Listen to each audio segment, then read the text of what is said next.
So we are in the middle, actually approaching the end of a series in the book of James. And every single week we're looking at a passage in this letter written by the Apostle James, who was the half-brother of Jesus. And I was thinking this week about how James's letter fits in with kind of our cultural moment, where we are as a culture.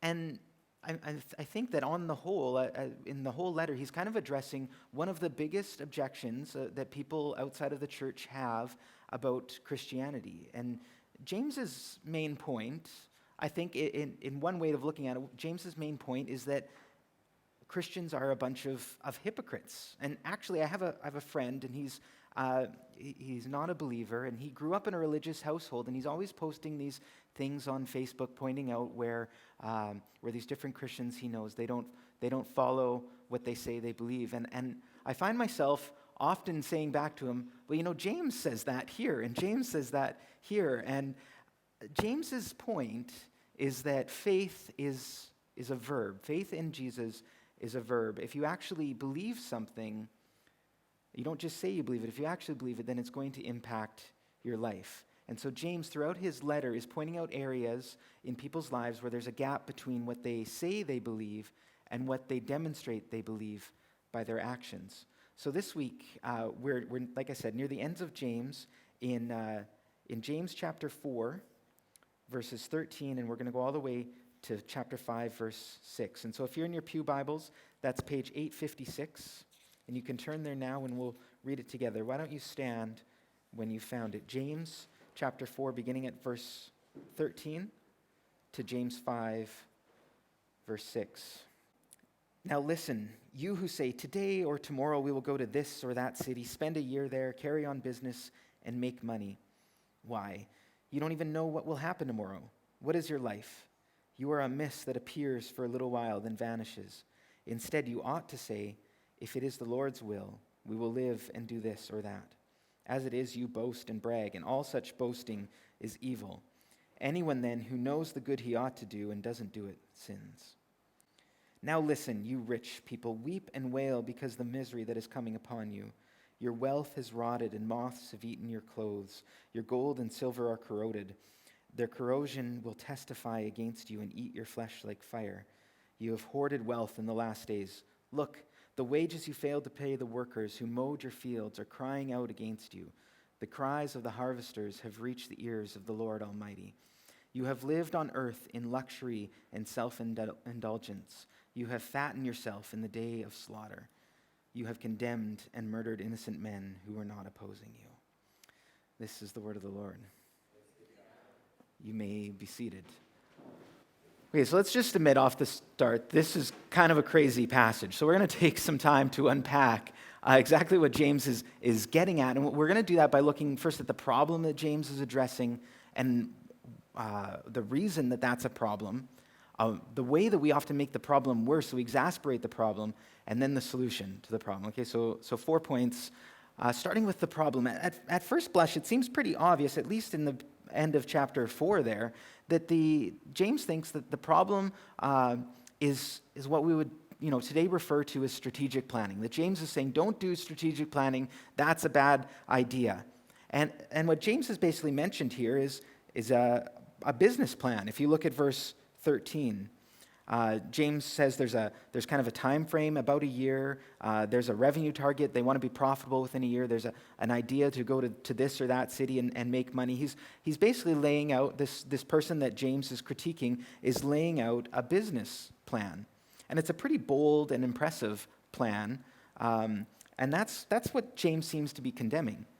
But the problem is that it doesn't make sense for James to be defending strategic planning because the Bible is full of admonishments for us to look ahead.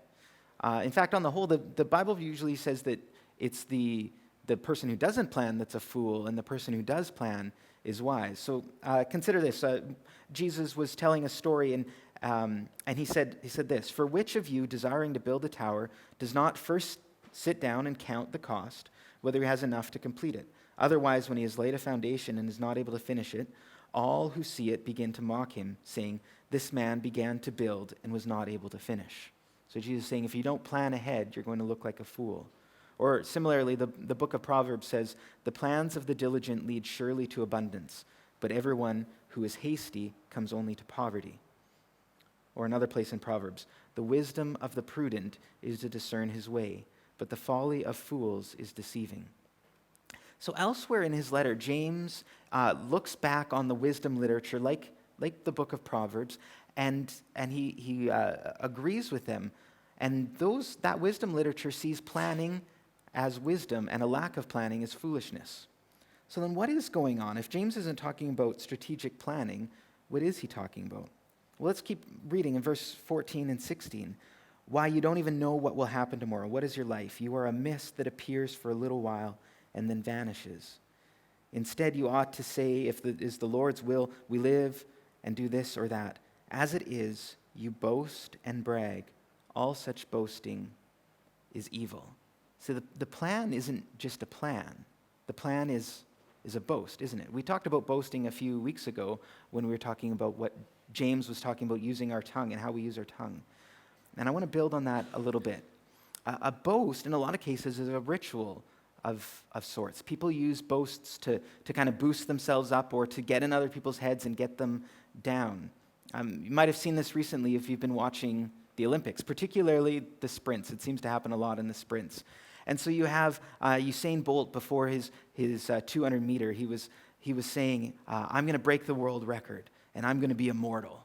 And it's a little psychological battle that he's doing there. He's trying to build up his own confidence and set him off on the right track to go and to succeed. And he's also trying to get in the heads of everybody else and cement his figure in their minds of being unbeatable, that they're going to have to break the world record just to beat him. As it turns out, the weather was bad and he didn't break the world record. But it's a boast. It's all about just boosting himself up and getting in other people's heads.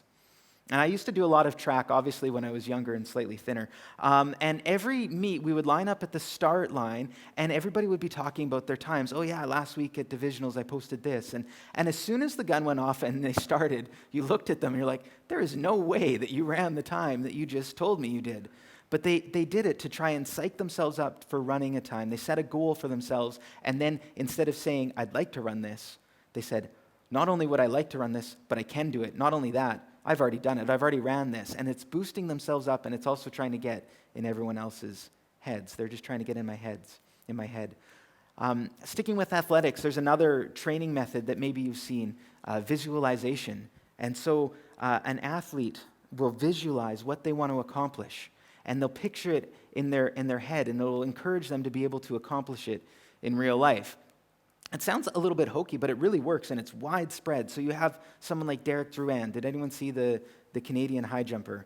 I'm using all these, okay, good, because I'm using a fair bit of Olympic illustrations, and if you haven't been watching, then I might need to rewrite on the fly here. So if you watch Derek Drouin, he has this specific ritual he goes through before he jumps, and what he does is he pictures every action that his body takes to get him over the bar, and he actually will do them. So he gets his feet moving, and he has his eyes closed, he gets his feet out moving, and then his arm goes way up, and then he arches his back, and he kicks his feet out. And he's all just standing there, and we're looking at him, and he looks like a fool. But in his mind, he is picturing himself going over that bar, and evidently it worked because he did win gold.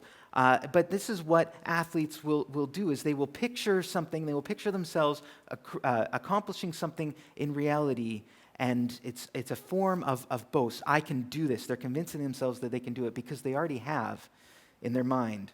It's a little different, but when I used to run, I used to tap my thumbs and my middle finger together. And the human mind is amazing. Even still, this kind of has an effect on me. So when I would visualize a good result, or when I would finish a race and do well, I would do this, and it would trap in my mind the emotions. It would trap the adrenaline. It would trap all of the feelings of success, and it would be triggered whenever I did this. So when I started a race, before I was going, I would go like this. And what that would do, it really does affect your mind, and now I can't focus. It would convince me that I can accomplish what I'm setting out to do because I've already done it. Whether that is reality, that I've really accomplished what I'm saying, or I've just done it in my mind. And it's a form of boast. And even now, like I said, it still has an effect. But here's what I'm getting at. Me tapping my fingers, that's not an act. That's me boasting. That's me saying, I can accomplish this. Bolt saying he's breaking the record, that's not just a statement or a prediction, it's a boast. And this man that James is talking about, he isn't just planning, he's boasting. And now here's the problem, is that the Bible recognizes boasting as a spiritual category. So consider this famous passage in Jeremiah chapter 9. Let not the wise man boast in his wisdom. Let not the mighty man boast in his might. Let not the rich man boast in his riches. But let him who boasts boast in this, that he understands and knows me. This is God writing. That I am the Lord who practices steadfast love, justice, and righteousness in the earth. For in these things I delight, declares the Lord.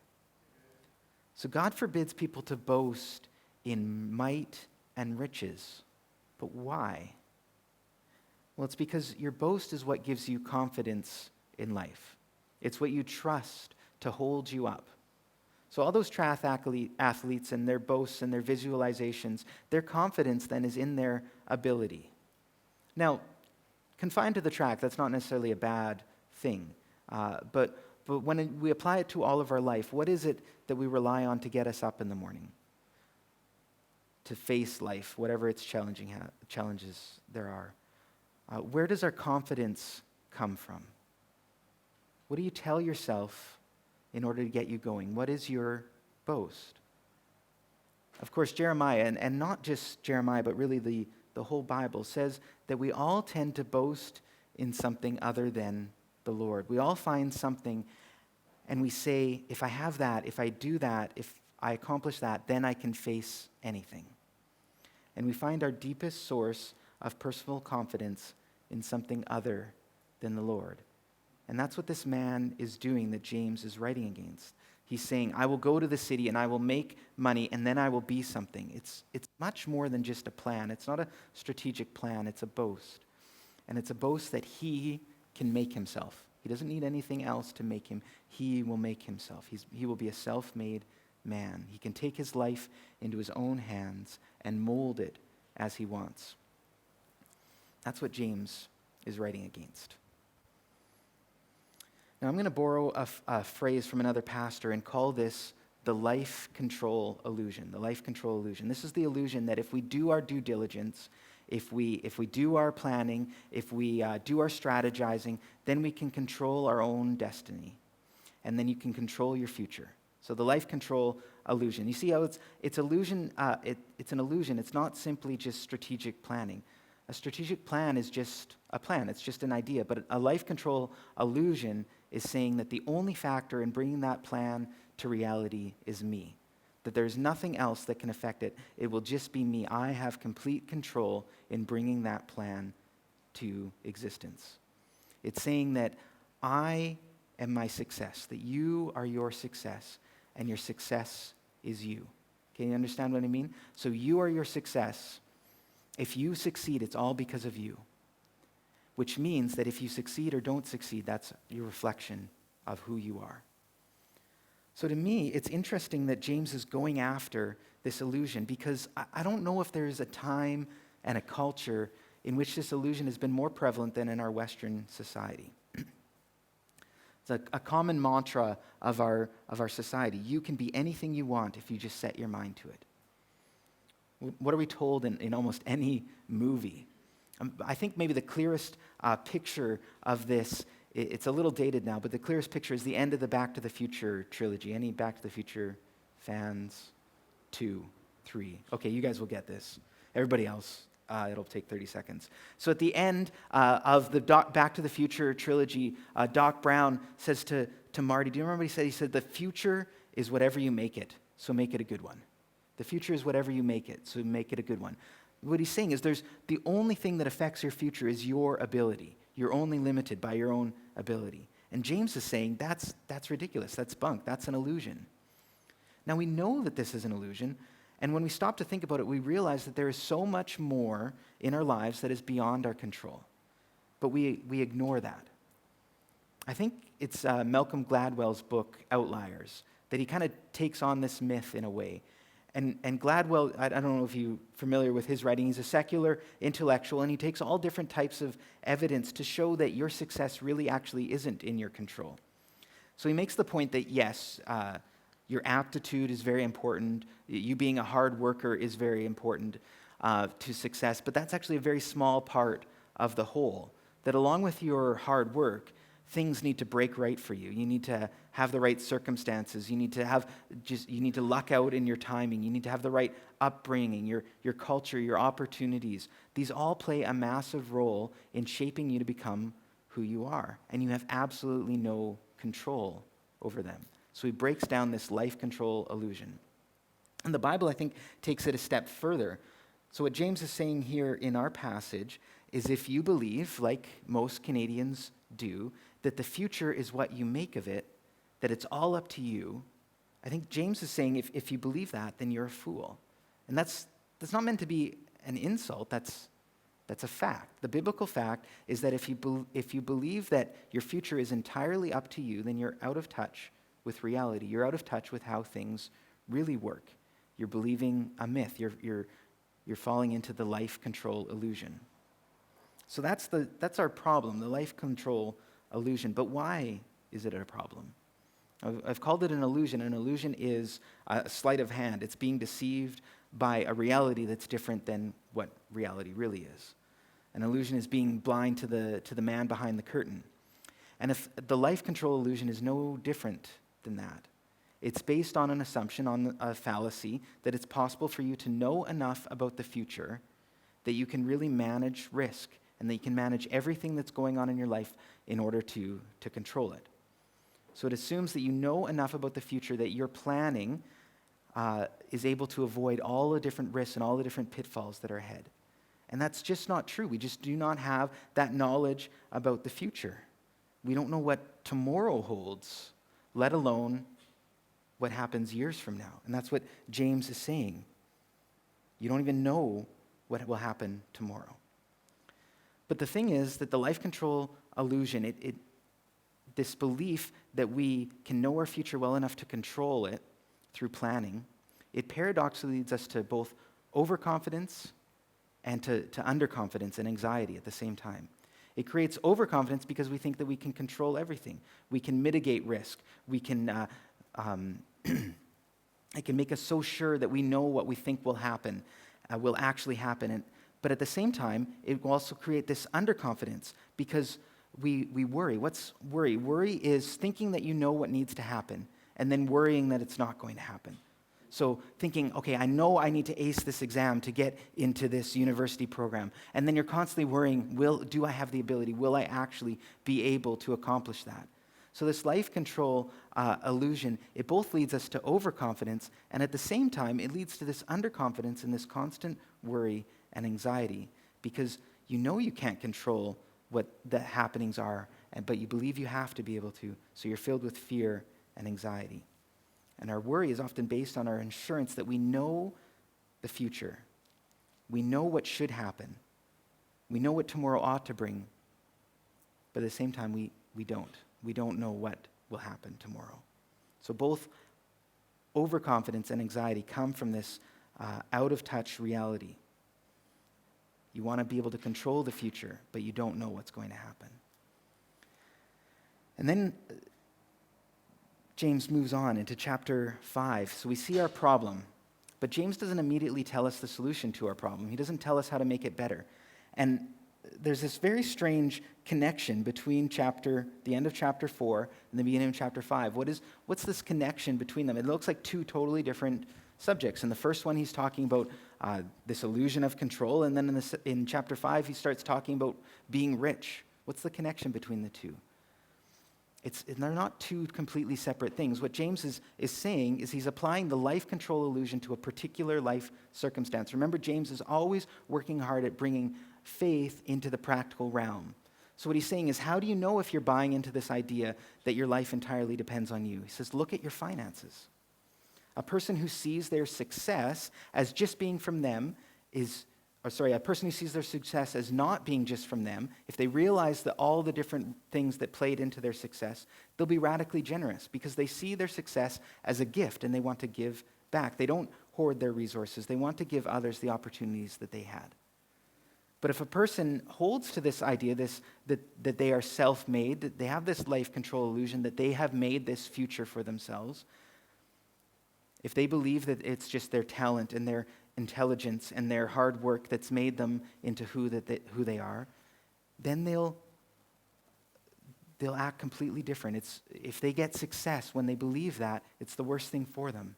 And that's what James is talking about in chapter 5, 1 through 6. And we could spend a lot of time on this, probably a whole another sermon, but we won't do that because it's warm and we want to get home. But I do need to talk about it a little bit. So there's two main ways that a belief and a life control illusion, if we're buying into that and we have success, that it changes us. And the first one is ruthless business practices. I think that's pretty obvious here, where James is saying that if you believe this, you will have these, you will fail to pay the workmen who mow your fields, and you will condemn yourself and murder innocent men. He's talking about these unfair business practices, and that makes sense because remember, this man believes that all of the wealth and the success that he has come because of his brilliance, his greatness, and anyone else that is coming along, they're just riding on his coattails. So they don't actually deserve what he's supposed to pay them because they're just lucky to be along for the ride. And so he engages in these ruthless business practices. The other thing that we see is this self-indulgence, money wastefully spent on yourself. More money spent on yourself than is right. And again, this makes sense because if all that you have earned, everything that you have comes because of your own hard work and your own intelligence, then it's yours to spend how you want. So why not treat yourself well? Why not indulge? Because it's yours. It doesn't belong to anybody else. Now, I think the most frightening part of this message is in chapter 5, verse 3. And if you've closed your Bibles, you really need to open it again because it's really disturbing what James says here. He says, "Your gold and silver are corroded. Their corrosion will testify against you and eat your flesh like fire." Now, obviously, this is a metaphor, but what in the world is James trying to get on? What is his metaphor? What he's talking about is he's saying that there's nothing wrong with being rich if you don't have the life control illusion. But if you do, then when success comes, that it eats your insides. It eats you away spiritually. It makes you a fool. If you're rich and you say, "I'm the master of my own fate," then that has the power to disturb you. Now, a while ago, someone asked me, what does the Bible have against hardworking people who plan ahead and make money? The Bible seems to be anti-wealth and anti-business success. But I don't think that's true. I think that the problem is that very easily business success becomes our foundation. It becomes what we trust in. It becomes what becomes our identity, really. And if we have the life control illusion, our business success is also our justification. So justification is a biblical word that just means what we use to justify ourselves, why we exist, who we are, and to build ourselves up and give us an identity. And if we have the life control illusion, our business success becomes our justification. It's our proof of our worth as people. So do you understand what I'm trying to say? So remember, the life control illusion states that you make your future. So how you turn out is entirely dependent on your performance because you are the only one that affects your future. So that means that you are your performance and your performance is you. It defines you. It becomes your identity. So when you approach business like that, your wealth is a scorecard for who you are. Since your success is completely up to you, if you succeed, you have value. If you don't succeed, you don't have value. And everything is on you. Now, to be clear, James is applying this to business, but we can apply it to any different realm as well. Anything could be your measure of success. The point is that there's a direct correlation between your success and your value. Whatever the success is, whether it's business or academics or beauty or relationship or family or whatever it is that you define as success, if you believe this, you're making a direct correlation between your success and your value.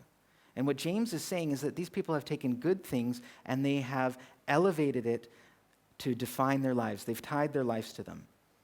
And it causes them to act not like humans. It causes them to be selfish, and it's destroying them. They have tied themselves to temporal things that fade away, and when those things fade away, they will too. It's destroying them. It'll destroy them in the future, but it's even destroying them now. It's eating your flesh like fire. And given eternity, those things will completely and utterly destroy you. So let me give you an example. I said that James is showing how this works when we do it with wealth. I don't think that wealth is my issue, but a few weeks ago, Natasha was on the island visiting her parents while Owen went to camp, and her dad was saying, her dad's a retired professor, and he was saying, there's some things I'd like to talk to Kyle about public presentations to help him with teaching and with preaching, but I don't know if he's going to listen to me. And when she was telling me this, I thought that was kind of strange. Of course, so why wouldn't I listen to him? And then Natasha started to tell me of a few times when she's pointed out things to me, and I get my back up. And I started to think about that. So, well, why is that the case? And what I realized is that I need those closest to me to respect me. And to respect me, that means to respect what I do and to be impressed at what I do and what I'm able to accomplish. And I don't necessarily have a problem with critique from people outside, but there's a certain inner circle where I need their approval to continue going. And when I don't have their approval, I will either fight against that and say, no, you're wrong, you do approve of me, or I'll completely melt away because I have defined who I am based on that metric of success.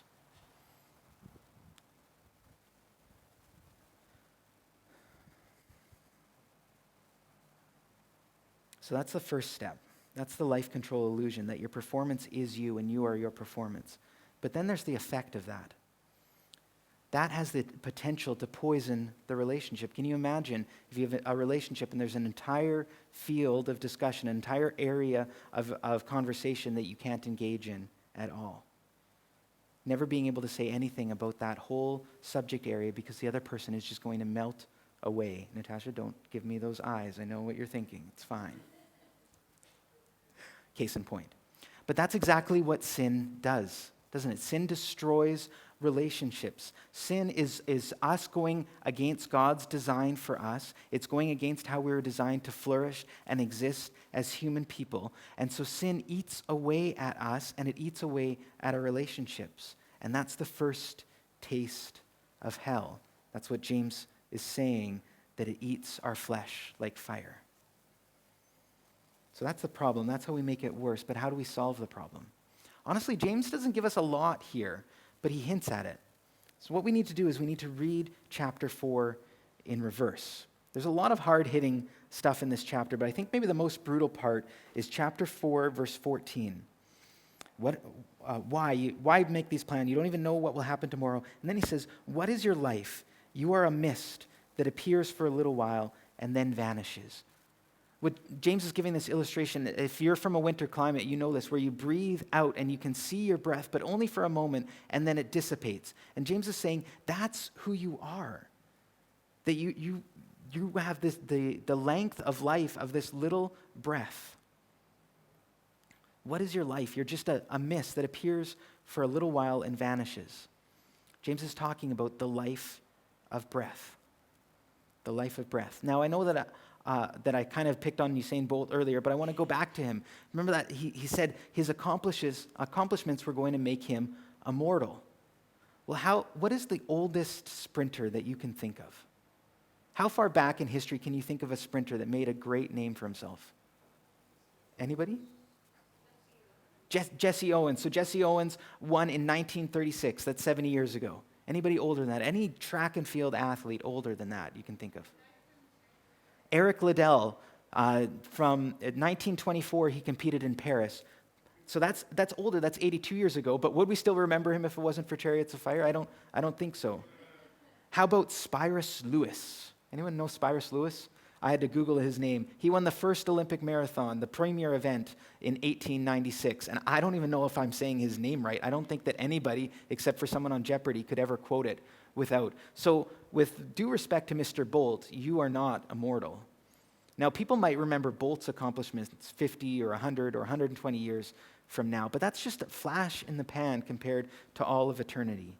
He's just a slightly longer lasting vapor of air. So here's the reality. Our lives won't last forever. The wind will blow in and blow us away like it blew those papers. Our accomplishments will fade, and even the best and the brightest of us, people will eventually forget our names. John Green's an American young adult novelist, and he wrote a book called The Fault in Our Stars. You might have seen the movie adaptation of that. And it tells the love story of two teenagers with terminal cancer. And there's this great scene when they're struggling over the meaning of life in their support group. And one of them sums up the meaning of life as oblivion. And she says this: "There will come a time when all of us are dead, all of us. There will come a time when there are no human beings remaining to remember that anyone ever existed or that our species ever did anything. There will be no one left to remember Aristotle or Cleopatra, let alone you. Everyone that we did and built and wrote, everything that we did and built and wrote and thought and discovered will be forgotten, and all of this will have been for naught. Maybe that time is coming soon, and maybe it's millions of years away. But even if we survive the collapse of our sun, we will not survive forever. There was a time before organisms experienced consciousness, and there will be a time after. And if the inevitability of human oblivion worries you, I encourage you to ignore it. You know that's what everyone else does." So it's a secular look at the problem, the life of breath. Everything we know is fleeting, and that knowledge, we either have to ignore it or it will push us into the ground. But it's actually a very biblical sentiment. Paul says in 1 Corinthians, "Let them that weep be as though they weep not. Let those who rejoice be as though they rejoice not. Let those that buy things be as those who possess them not. For the fashion of this world, the life of this world, is passing away." So you may be a great humanitarian, you might be a genocidal maniac. You might be the world's fastest person, but you might run like an elephant smells, which is poorly. But in the end, nothing you do will make a difference. And nobody will be around to remember anything you do. Which means, unless there's a God in eternity, nothing you do has any meaning at all. And why doesn't it have any lasting meaning? Because this world is passing away. It's vanishing like your breath on a cold day. All of us are. Not just our world, all of us as individuals, we're all decaying. That's what happens from day one on. And no amount of strategic planning, no amount of hard work, no amount of due diligence is going to stop it. It may delay it a little bit, but it's not going to stop it. So what are we supposed to be thinking about? What is James saying? James is saying, instead of saying, oh, if only we could go to this or that city and we could make money, or we could buy this or that, or only if I was this size, or that person would marry me, or whatever it is that we convince ourselves is important, instead of saying that, James is saying, ask yourself, what can I do that will be around 8 billion years from now? What can I do for someone that will have an effect 8 billion years from now? Well, didn't we just say that kind of impact is impossible? No, it's impossible in the life of breath, that fleeting life that we have. But the answer to the life of breath is the breath of life. So when Jesus commissioned his disciples in John chapter 20, he said, I'm sending you into the world as the Father has sent me. And then he breathed on them and he said, receive the Holy Spirit. What's the word spirit? Then in the Greek, spirit is wind or breath. And so Jesus is giving them the breath of God. Now in Genesis, God gave Adam and Eve the breath of life, but that was just the physical breath. That was the life of breath, and that is fleeting. That's decaying. That's going away. It's running down. But what Jesus gave to his disciples, the people who believed in him, and he breathed on them, he put God's breath into them. He gave them an inner nature that lasts forever. He gave them the breath of life. But how do we do that then? How do we take our life from being this life of breath to be turned into the permanence of the breath of life. How do we achieve that permanence? You need to read James 4 backwards. So everything that James says in chapter 4, he's telling us not to do. So he's implying that you should do the opposite. And the person who did that completely and perfectly was Jesus. So who was it that lived without boast or arrogance? Who was it that did not spend his life building his reputation? Most of all, who was it that said, as James says, the Lord wills? Not my will, but yours be done. Here's the man, the eternal king, the one who had the whole world, the one who the whole world was about, the one who was in absolute control, but he willingly gave up control. He became dumb, like a dumb sheep led to slaughter. When they arrested him, he did nothing. At his trial, he said nothing. On the cross, they taunted him. They said, if you're who you say you are, show us your control, take control of your life and come down. And he did nothing. Why? Because he was in our place. He was dying for our sins. And here's the gospel. The gospel is that Jesus Christ came and lost control of his life so that you could know that everything is in control. The gospel is that Jesus Christ came and lost control of his life so that you could know that everything is under his control. So listen, I know we have things going on in this church. I know I have things going on in my life, and we don't have a clue what's going to happen. We might think we do sometimes, but we don't have a clue what's going to happen. We don't know what God's doing sometimes, and we feel that acutely. But one thing we do know, we're assured of his love. And we know that because he became human, he came to earth, he lost control, and he was destroyed. Let me quote Tim Keller here. You're never going to be able to take your mitts off your life and admit you don't have control until you see him losing all control to save you. Why did the eternal become mortal like a puff of air that could be snuffed out? The eternal became mortal so that we mortals could become eternal, so we could last. Sin was eating out our insides like a fire, but Jesus put the fire out.